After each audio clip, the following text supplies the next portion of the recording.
Mercredi dernier, avec Jésus, nous sommes conduits au désert pour vivre durant cette quarantaine un temps de grâce, un temps de réconciliation, un temps de purification, un temps de plus grand ajustement à la parole du Seigneur, un temps qui nous tourne vers Pâques, qui nous attire à Pâques.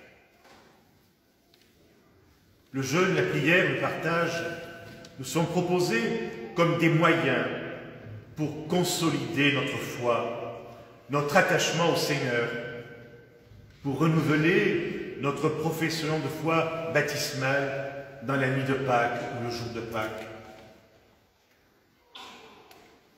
Dans la première lecture, nous avons entendu la première profession de foi du peuple élu. Moïse appelle le peuple à faire mémoire de son histoire, ou plutôt à faire mémoire de ce que le Seigneur a fait pour lui depuis son élection. Une histoire loin d'être un long fleuve tranquille, mais une histoire au cours de laquelle le Seigneur a toujours été présent.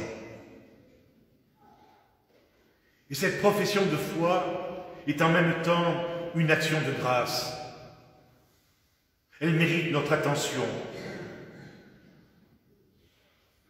Elle éclaire, elle nourrit ce que nous sommes appelés à vivre en cette année jubilaire, être des pèlerins d'espérance. Nous pourrions la méditer et pourquoi pas nous en inspirer pour faire mémoire de tout ce que le Seigneur a fait pour nous depuis notre naissance, depuis notre baptême, jusqu'à ce jour. Et je pense aux merveilleux témoignages qui nous ont été donnés le soir de l'ouverture de l'année Bernadette, l'inattendu de Dieu. Ces gens qui ont quitté leur pays, ou ces détenus. 40 jours pour faire mémoire, pour laisser le Seigneur nous faire entrer davantage dans son alliance. Si nous avons décidé de nous mettre en route pour vivre ce carême, c'est bien parce que le Seigneur a une place dans notre cœur, parce que nous l'aimons et nous nous savons aimer de lui. Mais sur cette route, nous allons rencontrer le tentateur qui va nous éprouver. Il nous est bon de prendre du temps ce premier dimanche de carême pour contempler Jésus, confronté au tentateur. Après son baptême, après avoir accueilli la parole de son Père, « Tu es mon Fils bien-aimé, en qui je trouve ma joie », Jésus est conduit au désert. Et par 3 fois, il est tenté, il est mis à l'épreuve. En grande communion avec son Père, Jésus ne cherche pas à dialoguer avec le tentateur. Jésus ne fait que lui rappeler les Écritures. L'homme ne vit pas seulement de pain.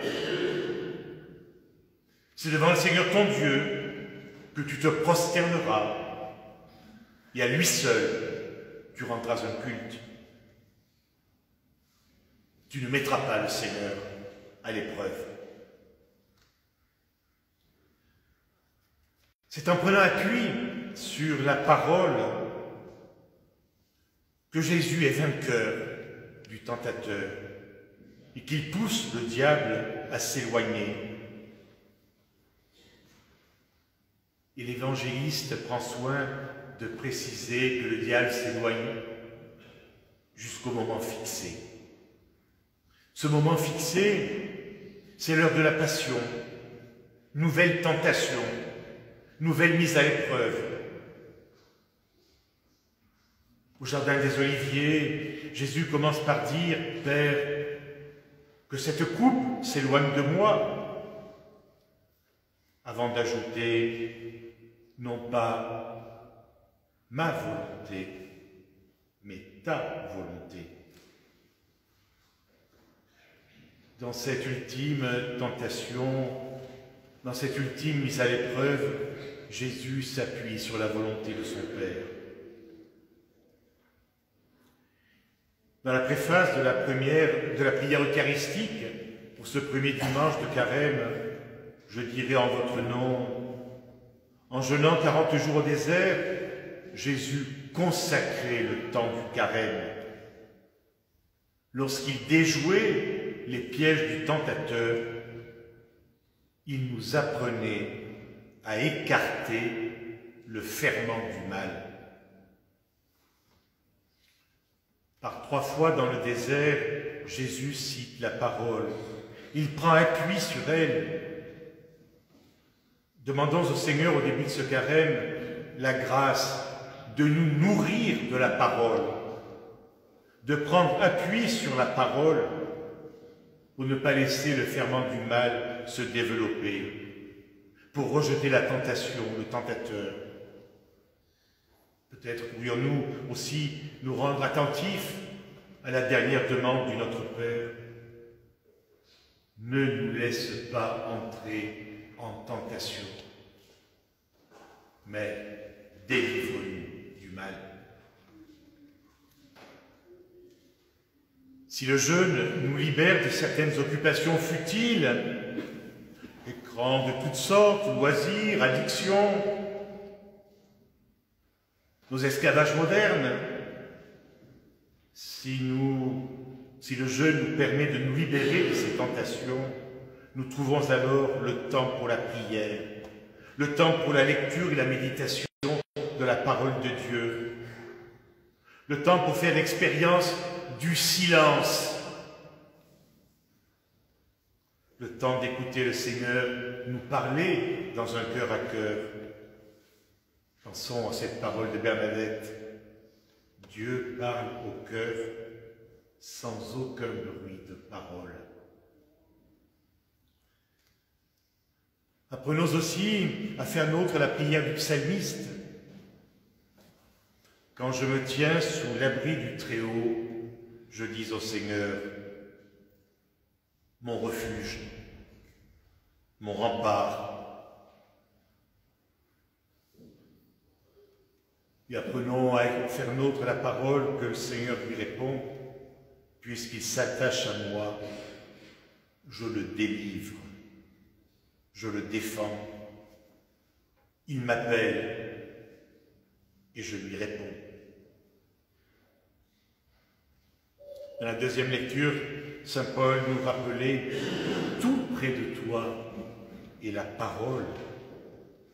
Elle est dans ta bouche, elle est dans ton cœur. » Et c'est de notre cœur que peut jaillir notre profession de foi en Jésus, unique sauveur de l'homme, de tous les hommes.